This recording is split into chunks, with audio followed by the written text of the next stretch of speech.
One of Neville Goddard's teaching is the following. Live as if you already are you wish to become, but choose wisely what you wish to become. And to explain this, imagine you are an actor stepping into a role. Neville teaches that to become something new, you must first play the part completely, not just saying the lines, but feeling the emotions and thinking the thoughts of that character. If you want to be wealthy, for example, act as if you already have that wealth. How would you stand? How would you think? How would you feel when you wake up? But the important part here is don't pretend. The choose wisely part is crucial because what you think you want might not be what truly fulfills you. Because, for example, a lot of people think they want a lot of money, right? They want to become financially free because you can buy all the things in the world you want, and it means you are successful in the eyes of other people, right? So you will be finally happy. But the truth is, what you really want is freedom. You want security. You want peace. You want the belief that money will bring you all of this. And this is where I get stuck. For years I was caught up in this trap myself. I wanted financial freedom. I wanted financial abundance because I thought it will give me the freedom I was looking for. I looked at the successful people and I was thinking that I wasn't good enough to have the same amount of money that they have. So I wanted money so badly to escape the stress, the worry and the constant pressure of my work. So I practiced manifestation techniques every day. I visualized, I affirmed, I had a mind movie that I played every day, every single day. I thought I did everything right, but something was missing. I wasn't enjoying the process at all.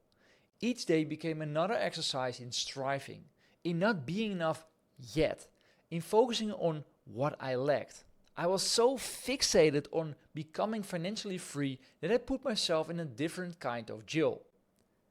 A mental one with walls made of not yet and not enough. And the irony was painful. Instead of being free and living the life I desire and to become the person I want to become, I wanted money to be free. But trying so hard to get money actually trapped me in a new kind of prison.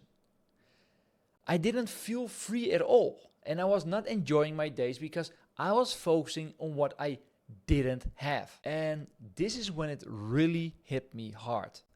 Because Neville teachings are all about you must assume the feeling of the wish fulfilled. This isn't about positive thinking or affirmations. It's much deeper. It's about experiencing the emotional reality of your desire as it is already happened. What was I feeling all the time? So here I was, saying all the things all the time, but I wasn't feeling the same feelings. And this is where the concept, if you want to be free, you are free, connects deeply to Viktor Frankl's book, Man's Search for Meaning. There was a psychiatrist who survived a Nazi concentration camps, and he observed something profound. Even in the most horrific circumstances, where prisoners had no physical freedom whatsoever, some maintained their inner freedom. They can take everything away from you except one thing: your power to decide how you feel about what happens to you, even when you are imprisoned and subjected to unimaginable suffering. Frankl discovered that no one could take away his freedom to decide how to respond mentally and emotionally to his situation. And therefore he chose meaning, dignity, and even moments of joy despite his circumstances. That is my biggest lesson. You are already free and you have to appreciate the small things in life that we take for granted. Because last week I sat beside my friend laying down in a hospital bed. For months she was battling severe gut problems that doctors haven't been able to resolve. And I watched her as she was in real pain. And then she was looking outside of the window, where young kids were playing football, wishing she could simply walk outside. And in that dark room with its beeping monitors, I saw her true suffering. Not the suffering of waiting for your manifestations to appear, but the raw physical suffering that makes all those other problems fade into insignificance. And then it happened. She turned to me during that moment and said something I will never forget. You know what I dream about now, Maurice? Just sitting in my garden. Just feeling the sun on my face with no pain. Just a normal day. That's all. Her words hit me like a thunderbolt. At that moment, all she wanted was something so basic. Something so simple. To exist without having pain. To feel the sun on her face. To have at least one normal day. Something we all take for granted, right? That night, driving home from the hospital, I had an insight about Goddard's teachings that changed everything for me. Freedom isn't just about having money or time. True freedom is living in alignment with what matters most right now. It's being mentally and emotionally present with those you love. It's appreciating your health when you have it. And it's also recognizing that the ability to take a walk without pain is worth more than any amount in a bank account. And I realized I had been applying Goddard's principles the wrong way. I was trying to live in the feeling of being wealthy. What I should have been doing was living in the feeling of being free.